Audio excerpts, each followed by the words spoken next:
Sir మొదటి నుంచి మీరు డైలీ న్యూస్తో మాట్లాడుతున్నప్పుడల్లా కూడా మీరు చేసుకున్న సర్వే, మీరు మాట్లాడుతున్నటువంటి అన్ని విషయాలతో పోల్చుకుంటే కూటమి వైపే ఆంధ్రప్రదేశ్ ఓటర్లు నిలబడేటువంటి ఛాన్స్ ఉందని మొదటి నుంచి చెప్పుకుంటూ వచ్చారు. ఇది పోలింగ్కి ముందు.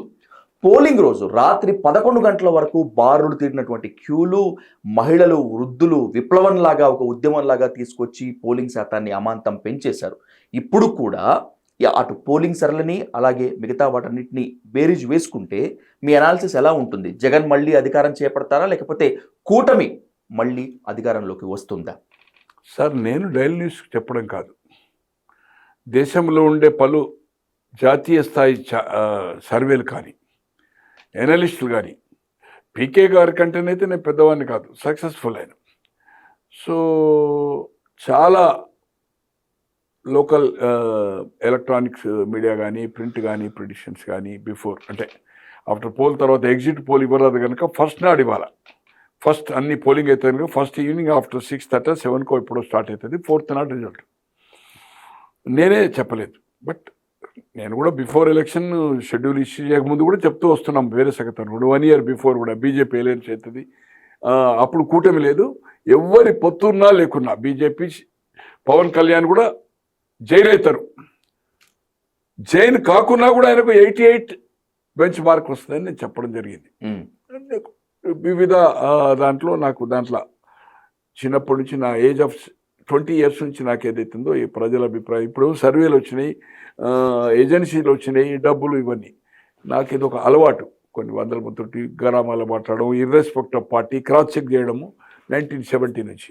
కొంతమంది ఇప్పుడు ఉద్దండులు కూడా బతుకున్నారు. నేను దాని సిమ్టమ్స్ని ఎట్లా చేసేవాడిని అనేది నాకు ఇది ఒక గాడ్ గిఫ్ట్.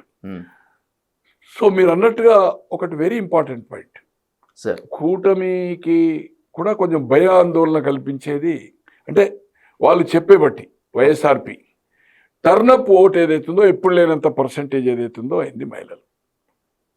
దాంట్లో వాళ్ళు కూడా భయపడుతూ ఉన్నారు, అదే మనం వస్తామా రాదా, వాళ్ళు వస్తారా అనేది. వాళ్ళకు కూడా కాన్ఫిడెన్స్ అంటే పవర్ పార్టీకి వాళ్ళకు ఉండే స్టేట్ ఇంటెలిజెన్స్ కానీ, వాళ్ళకుండే పార్టీ ఎమ్మెల్యేలు పోటీ చేసిన వాళ్ళు కానీ, వాళ్ళకుండే పార్టీ క్యాడర్ కానీ అంతా మనదే అని చెప్తారు కదా. డిపాజిట్ అవుతుందంటే మనదే చెప్తారు. కానీ దీన్ని ఒకసారి మనం 2014లో 19లో బేరు చేసుకోవాలి. 19లో ఓకే సార్, సారీ 19 కాదు 14, ఇది 24 కదా. అవును సార్. 19 అంటే 14లో చంద్రబాబు గారు గెలిచారు, 19లో జగన్మోహన్ రెడ్డి గారు గెలిచారు. కుంకుమ ఏదో ఉంది, అదేదో పసుపు కుంకుమ అని 10,000 ఆన్గోయింగ్ ప్రాజెక్ట్ అని పోలింగ్ అనగా కూడా ఒకరోజు ముందు కూడా ఏదైతుందో క్యాంపెయిన్ రోజున కూడా ఆన్గోయింగ్ ప్రాజెక్ట్ 10,000 ఇస్తాపోయాడు పోలింగ్. అప్పుడు కూడా ఏదైతుంది ఇప్పుడు 9, 10, 11, 12 అయింది. అప్పుడు కూడా చాలా బూత్స్ ఏదైతుందో మహిళలు ప్రత్యేకంగా, అప్పుడు వృద్ధులంటేనే డే టైం వేసాడు, ఇంత ఎండ లేకుండే. సో మహిళలు తండోపతండాలుగా ఏదైతుందో మొత్తం గ్రూపులుగా 150 మంది అంటే ఆ వార్డు నుంచి కలిసి వచ్చి జెంట్స్ చచ్చిపోయారు, లేడీస్ అంతా అందరం పోదాం అనుకున్నారు. ఈవినింగ్ చల్లగా వాళ్ళు పనుల్లో ఉండేదైతుందో ఇబ్బందిగా వాళ్ళకి ఏదైతుందో, మగవాడేంది హారం కొట్టాడు కదా, ఆడవాళ్ళు అంతా పని చేస్తారు కదా, పొలాలకు పోయేటోళ్ళు, వంట వార్పులు, పిల్లలు. సో అప్పుడు కూడా ఓట్ టర్నప్ అయిపోయింది. చంద్రబాబు గారు కూడా అప్పుడు ఏదైతుందో గెలుపు ఖాయమైపోయిందని చెప్పారు. స్వయంగా చంద్రబాబు గారు కానీ పార్టీ స్పోక్స్ మెన్ కానీ ఇదంతా మీకు విజువల్స్లో ఉంది, ప్రింట్లో ఉంది. ఇవాళ రిజల్ట్ ఏమైంది? చరిత్రలో లేనంత పర్సంటేజ్ సీట్లు 151 సీట్లు వచ్చినాయి. 23 మాత్రమే టీడీపీకి వచ్చింది, 1 జనసేనకు వచ్చింది. లోకసభ 22 వచ్చి 3 మాత్రమే టీడీపీకి వచ్చింది 25లో. ఇప్పటి వరకు అంటే కంబైన్డ్ స్టేట్ నువ్వు కంపేర్ చేసుకున్నప్పుడు ఒకసారి 1972 పివి నరసింహారావు గారు ముఖ్యమంత్రిగా 71 సెప్టెంబర్ 72లో అసెంబ్లీ ఎన్నికలైంది. ఏఐసిసి అధ్యక్షుడిగా దామోదరం సంజీవయ్య గారు అయ్యారు. అప్పుడు పార్లమెంట్ ఏమైందంటే 67 వరకు పార్లమెంట్ అసెంబ్లీ మనకు కలిపి వచ్చాయి. 52 కానీ 57 కానీ 62 కానీ 67 కానీ 71లో ఏమైందంటే 69లో నీలం సంజీవరెడ్డి గారిని రాష్ట్రపతి అభ్యర్థిగా ప్రధానమంత్రిగా నామినేషన్ ఫైల్ చేసి అంతరాత్మ ప్రబోధం మీద మిత్రపక్షాల అభ్యర్థి అయిన వివి గిరిని గెలిపించింది. నీలం సంజీవరెడ్డి గారిని ఓడించింది. ఆ రోజు భారతీయ జనసంఘం దీప గుర్తు, సోషలిస్ట్ మర్రిచెట్టు, స్వతంత్ర పార్టీ చుక్క గుర్తు, తర్వాత బంగ్లా కాంగ్రెస్ అని అజయ్ ముఖర్జీ ఉండే, ఆయన సింబల్ ఉండే. తర్వాత మన భారతీయ క్రాంతి దళం చరణ్ సింగ్ గారి ఒరిజినల్ పార్టీ ఉండే యూపీలో, అందరు కలిసి ఏదైతుందో ఒక వివి గిరిని పెట్టారు, సిపిఐ అన్ని పార్టీలు. ఓకే. బట్ ఇందిరాగాంధీ చివరి నిమిషంలో బేరు చేసుకోండి, సంజీవ రెడ్డి గారు వస్తే నేను ఒక రిఫార్మ్ చేస్తే సంజీవ రెడ్డి అడ్డు పెడతాడు, నీల సంజీవ రెడ్డి గారు ఆ సిండికేట్ చేతిలో ఉన్నాడు. సిండికేట్ ఎవరు? కామరాజు గారు, మొరార్జీ దేశాయ్ డిప్యూటీ ప్రధానమంత్రి ఉండే, తర్వాత అతుల్ ఘోష్, ఎస్కే పాటిల్, నిజలింగప్ప వీళ్ళ చేతులు ఉంటాడని అంతరాత్మ ప్రబోధం మీద ఓట్లు అడిగి ఆమె ఫోన్లు చేసింది. ఇక్కడ బ్రహ్మాందరెడ్డి గారు చేసింది అనుకోండి, వెంగళరావు గారికి చేసింది, చాలా మంది హేమాబీలు, చెన్నారెడ్డి గారు టీపీఎస్, 30 మంది ఎమ్మెల్యేలు ఉండ్రి, 5 ఎంపీలు ఉండ్రి. కాంగ్రెస్ వాళ్ళు అప్పుడు ఎలక్ట్ టీపీఎస్లో కాలే, సపోర్ట్ చేయండి, నేను తెలంగాణ సాయం చేస్తా అని చెప్పింది చెన్నారెడ్డి గారు. బ్రహ్మాందరెడ్డి దిగిపోవాలి, సపోర్ట్ చేసినప్పుడు తెలంగాణ ప్రజాసమితి ప్రత్యేక తెలంగాణ ఉద్యమం చేస్తూ కూడా రాష్ట్రపతి ఎన్నిక 69లో ఏదైతుందో సపోర్ట్ చేయడం జరిగింది. సంజీవ రెడ్డి గారు ఓడిపై ఎవరు గెలిచారు? వివి గిరి గారు గెలిచారు. తర్వాత మొరార్జీ దేశాయ్ రాజీనామా చేసిండు ఒక ప్రధానిగా. అప్పుడు బంగ్లాదేశ్, పాకిస్తాన్ కలిసి ఉండే, ఆ వార్ ఏదైతుందో, ఆ వార్లు ఏదైతుందో సపోర్టెడ్ బంగ్లాదేశ్, డివిజన్ అయింది బంగ్లాదేశ్. తర్వాత బ్యాంక్స్ నేషనలైజ్ చేసింది, గరీబీ ఆటో స్లోగన్ తీసింది, బ్యాంక్స్ అంటే రాజాభరణాలు రద్దు, బ్యాంక్స్ నేషనలైజ్ అంటే పేదవాడిని కూడా ఒక బర్రెలు, గొర్రెలు, రిక్షాకు, కారుకు దేనికైనా లోన్ తీసుకునే అవకాశం వచ్చింది. అప్పటి వరకు పారిశ్రామికవేత్తలకే. ముందస్తు ఎన్నికమైంది 1 year, 71లో స్వీప్ చేసింది. 71 ఆయన ఏసీ అధ్యక్షురాలు, ప్రధానమంత్రి నిజలంక పోయిన తర్వాత ఇమీడియట్ గా దామోదరం సంజయ్ గారు మన మాజీ ఇక్కడ 60 నుంచి 62 ముఖ్యమంత్రి. ఎందుకు చెప్తున్నా అంటే రిలేటెడ్ టు అది, అవుట్ ఆఫ్ టర్న్ కాదు, కానీ జనానికి ఏదైతుందో చరిత్ర తెలియాల. 71 నుంచి ఆయన అయితేనే, ఆమె ప్రధాని అయితేనే దామోదరం సంజయ్ గారు 60 నుంచి 62 ఇక్కడ ముఖ్యమంత్రి ఉండే, కేంద్ర మంత్రి ఉండే, నెహ్రూ క్యాబినెట్లో, లాల్ బహదూర్ శాస్త్రి, ఇందిరాగాంధీ క్యాబినెట్లో ఏఐసిసి అధ్యక్షుడు చేసింది. పివి నరసింహారావు ముఖ్యమంత్రి. 71 బ్రహ్మాందరెడ్డి గారు దిగిపోయి తెలంగాణ ఉద్యమాన్ని అణిచివేసి జెంటల్మెన్ అంటే అగ్రిమెంట్ ప్రకారం తెలంగాణకు ముఖ్యమంత్రి అయ్యాడు పివి నరసింహారావు. 72లో ఆయన కాంబినేషన్లో 224 కాంగ్రెస్ పార్టీ గెలిచింది, out of 294, 224. Okay. And independent నేను అనుకుంటాను 49-51 మంది ఇండిపెండెంట్ గెలిచిండు. కమ్యూనిస్టులు, స్వతంత్ర పార్టీ అంతా ఖతమైంది అప్పుడు, చుక్క గుర్తంతా ఏం లేదు. Okay sir. అంటే హైయెస్ట్ దానికంటే ఈ పర్సంటేజ్ చూసినప్పుడు ఏదైతుందో 175కి 150 మోర్ దాన్ దట్. అంటే తెలుగు రాష్ట్రాలు కడిచినప్పుడు కానీ విడిపోయినప్పుడు కానీ ఇంత విక్టరీ రాలే. మరి ఇది అంతే కదా. ఇప్పుడు బేరో చేసుకుంటున్నారు. నేను అనుకుంటున్నాను వైఎస్ఆర్పై స్పోక్స్మెన్ కానీ, మంత్రులను కానీ, ముఖ్యమంత్రి కానీ, బ్రోకర్ సజ్జల కృష్ణారెడ్డి కానీ, అంబటి రాంబాబు గారిని నేను అడుగుతున్నా. ఈవెన్ సుబ్బారెడ్డి గారు నాకు మంచి, నేను ఆయన అభిమాని, నేను అడుగుతున్నా 19లో మీరు ఎట్లా గెలిచిందండి? సేమ్ ఇదే టర్న్ అప్ అయింది కదా లేడీస్.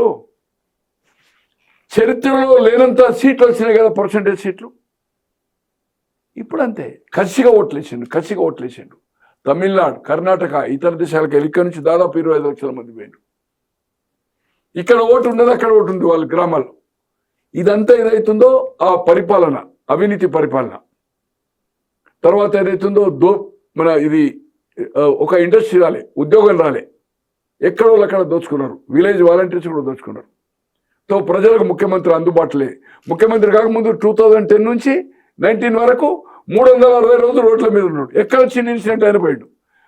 పొద్దున 5 గంటలకు 100 మందిని కలుస్తుండే, 1000 మందిని సాయంత్రం వరకు హైదరాబాద్లో. ఢిల్లీలో 100 మందిని కలుస్తుండే. అటువంటిది ముఖ్యమంత్రి అయినాక మంత్రులకు, ఎమ్మెల్యేలకు ఇంటర్వ్యూ లేదు, ప్రజలకు లేదు. ప్రజల దగ్గర పోతే పరదాలు కట్టుకున్నాడు.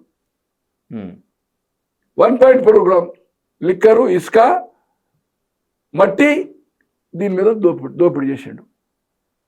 నవరత్నాలు డెఫినెట్గా మేనిఫెస్టోలో పెట్టిన నవరత్నాలు చేసిండు.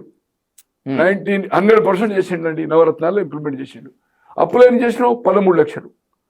పంచడం ఎంత నవరత్నాలకు? 2,65,000 కోట్లు పంచినావు.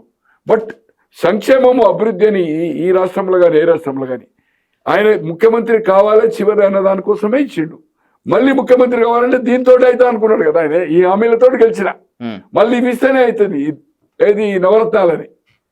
కానీ రోజు డే టు డే ప్రాబ్లం కదా, లా అండ్ ఆర్డర్ కదా, గ్రామాల్లో రోడ్డు కనెక్టివిటీ కాలే కదా, రాజధాని డిసైడ్ కాలే కదా, ఫ్యామిలీ మ్యాటర్ ఇచ్చిపెట్టండి, మనం ఊకే చెప్పడం కాదు. అది షర్మిల్ గారిది, సునీత గారిది, దట్ ఈస్ దే, అవన్నీ మైనస్ పాయింట్స్, ఓకే. అది వేరే సంగతి. అవన్నీ అనుకూలించినాయి. బట్ ఇది కసిగా ఏదైతుందో, ఇతను ఒక ఛాన్స్ అనేది ఇచ్చినాము, ఈ రాష్ట్రాన్ని వల్లకాడు చేసిండు, అప్పుల పాలు చేసిండు. సార్ ఒక రూపాయి ఇస్తూ 2 రూపాయలు అంత ప్రతి ఇంట్లో 90% దాగుడే కదా సార్ ఈ బెనిఫిట్స్ అంతా. పోనీ ఆయన ఇంట్లోకి వెళ్ళి ఇచ్చిండా? ఆయన మరి జీతం తీసుకోలేదా?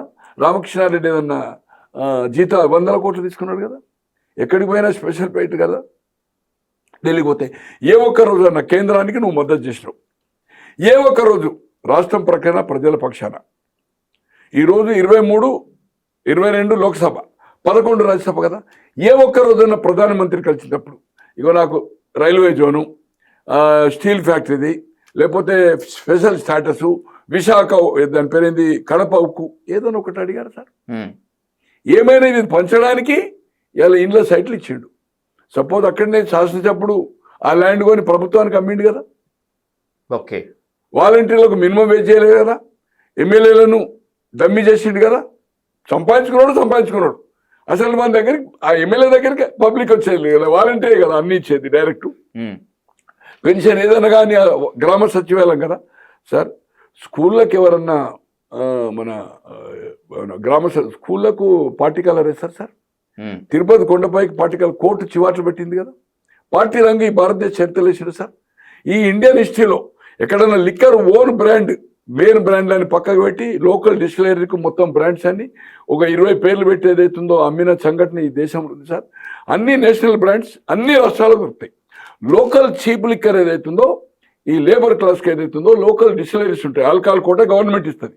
దాన్ని వాళ్ళు ఏదైతుందో ఎసెన్స్ చేసి ఓ లేబుల్ పెట్టి ఓ లంబాడి ప్రెసిడెంట్ అని అక్కడ బూమ్ స్పెషల్ స్టాటస్ ఎట్లయితే పేర్లు పెట్టినరో అట్లా లోకల్ ఒక బ్రాండ్ పెట్టి అమ్ముతారు. అది చీప్ లిక్కర్ అంటారు. అది ఆల్మోస్ట్ ఆల్ సారా అనుకోండి, ఆల్కహాల్ తాగినట్టే. నేను ఆల్కహాల్ బిజినెస్ చేసిన 1980లో. దేవరాజు గారు మాకు లైసెన్స్ ఇచ్చిండు. Okay sir. నేను హోల్సేల్ వైన్స్ ఏదైతుందో 81లో పెట్టాను శాంతి పక్కకు. బెంగళూరులో ఆల్కహాల్ కోట సింగసాంధ్ర అని 11 కిలోమీటర్ల ఓల్డ్ మద్రాసుకు మేము ఫ్యాక్టరీ పెట్టినాం. మా ఆల్కహాల్ కోటాను మా ప్రోడక్ట్ చేసేది ఈథెల్ ఎస్టేట్ అంటారు. దాన్ని ఆర్టిఫిషియల్ ఫ్లవర్స్ కు మన ఆయిల్ పెయింట్స్ లో దాన్ని మిక్స్ చేస్తాం, యాడ్ చేస్తాం. ఓకే. సో ఆల్కహాల్ ఏంది, ఆల్కహాల్ ఎలా అమ్ముతుంటే మేము జీరో ఎట్లా చేస్తుంటే, ఆల్కహాల్ తీసుకుపోయే వాళ్ళు చీప్ లిక్కర్ వాళ్ళు లేబుల్ పెట్టి ఎట్లా చేస్తారు, తర్వాత దాంట్లో 200 లీటర్ల 300 లీటర్లు అమ్మి ఎట్లా సారా అమ్ముతున్నారని మాకు తెలుసు. మేము ఇక్కడ మేము సారా వ్యాపారం చేసిన వాడిని, పొత్తున్నవాడిని. నాకు అదేమో ఫిజికల్గా అక్కడ చేశాను నేను. Okay sir. సో ఇవన్నీ దృష్టిలో పెట్టుకునేస్తుందో అది మనము బేరో చేసుకోవాలి. 19th ఖచ్చితంగా ఏదైతుందో కసిగా ఓట్లేసిండ్రు. మనం మొదలు చెప్పినట్టుగా పోలింగ్ అయినాక కూడా ఓన్లీ కడప అండ్ కర్నూలు తప్పితే ఏ జిల్లాలో మెజార్టీ రాదు. ఏ జిల్లాలో అధికార పార్టీ వైసీపీకి 13 జిల్లాల్లో 11 జిల్లాలో మెజార్టీ వచ్చే అవకాశం లేదు. మీకు డీటెయిల్ జిల్లా వైజ్ చెప్పమంటే చెప్తాను. శ్రీకాకుళం 10, ఓకే, 9 విజయనగరం, 15 వైజాగ్, 34లో ఒక విజయనగరం, 9లో దే మే 5, బట్ శ్రీకాకుళంలో కానీ వైజాగ్లో కానీ మెజార్టీ రాదు. 34లో 9, 10, 34లో 26కి తగ్గాయి. ఓకే. అంటే 4 + 5 9, 7 నుంచి 9, ఇది 26 నుంచి 28, ఆ 3 జిల్లాలు. ఈస్ట్ వెస్ట్, ఈస్ట్లో 19, వెస్ట్లో 15, గుంటూరులో 17, కృష్ణాలో 16, 33 + 34 67లో. ఈస్ట్లో ఏదైతుందో 4 రావచ్చు 19లో, 3 to 4. వెస్ట్లో ఏదైతుందో 2 to 3, కృష్ణాలో 2 to 3 16లో, అక్కడ 3 to 4. నేను అనుకుంటున్నా 34, 33, 67లో 55కు తగ్గం. 55 నుంచి 59, అది 7 నుంచి 14. ఇక మిగిలింది ప్రకాశం అంటే కోస్టల్ బెల్ట్. ప్రకాశం 12, నెల్లూరు 10, 22లో, నెల్లూరులో 3 to 4, ఇది 6 to 7 కూటమి. నేను చెప్పేది మెజారిటీ కూటమి చెప్పేది. అట్లే అక్కడ 8 to 9, ప్రకాశంలో 12కు 3 to 4, అంటే 22లో 7 + 9 16, 15 నుంచి 17 సీట్లు వస్తాయి. ఇక మిగిలింది రాయలసీమ. చిత్తూరులో ఎప్పుడు 99 నుంచి ఎన్నడూ, అంటే మనం పోలింగ్ కన్నా ముందు కూడా ఇది మాట్లాడుకున్నాం, పోలింగ్ అయినా కూడా మళ్ళీ అవును సార్. ఫర్దర్గా చేస్తున్నాం. ఎప్పుడు మెజార్టీ రాలేదు. 14 సీట్లో ఎన్నడూ 8 సీట్లు రాలేదు. చంద్రగిరి కూడా ఓడిపోయారు. చంద్రగిరి కూడా అరుణ గారు గెలిచారు. ఇప్పుడు భాస్కర్ రెడ్డి గారు 2 సార్లు గెలిచిండు కదా. సార్ 94లో వాళ్ళ తమ్ముడు ఒకసారి గెలిచాడు అంతే. 83లో రామారావు గారు అప్పుడు గెలిచిండు. ఎప్పుడు గెలవాల, ఓన్లీ 2 టైమ్స్. రామారావు గారు పార్టీ గెలిచింది, చంద్రబాబు గారు ఓడిపోయారు. 85లో చంద్రబాబు గారు పోటీ చేయలేదు. కుప్పంకి 89 నుంచి కంటిన్యూ గెలుస్తున్నారు. చిత్తూరులో ఈసారి చంద్రగిరి ఓడిపోతూ 8 మినిమం, ఓకే 8, 9 కూడా రావచ్చు. కడప 2 to 3 కూటమి, 6 to 7 వైఎస్ఆర్పి. 10లో ఆయన సొంత జిల్లా. ఈ రెండు పక్కా 100% వస్తాయి. ఓకే మైదకూర్ అండ్ ప్రొద్దుటూరు 100% రెండు కూటమికి.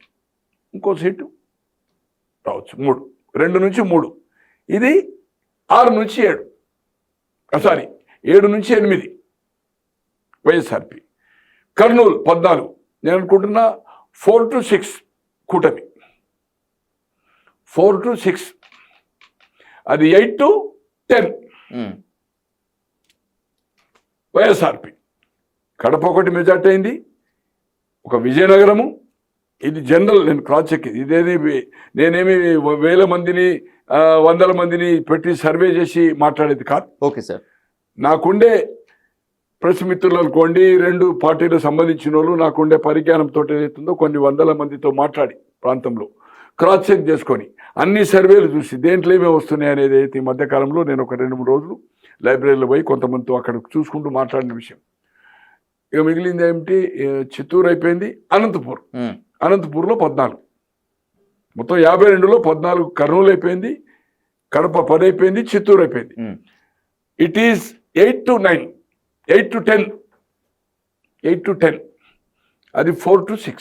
తో ఏ పరిస్థితిలో చూసినా అసెంబ్లీలో 125కు తగ్గకుండా 125 నుంచి 140కి టచ్ అయ్యే అవకాశం ఉంది కూటమి.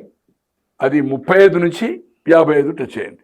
120 అని చెప్పాను కదా, 55 టచ్ అయ్యే అవకాశం. 40 మినిమం, 55 మ్యాక్సిమం.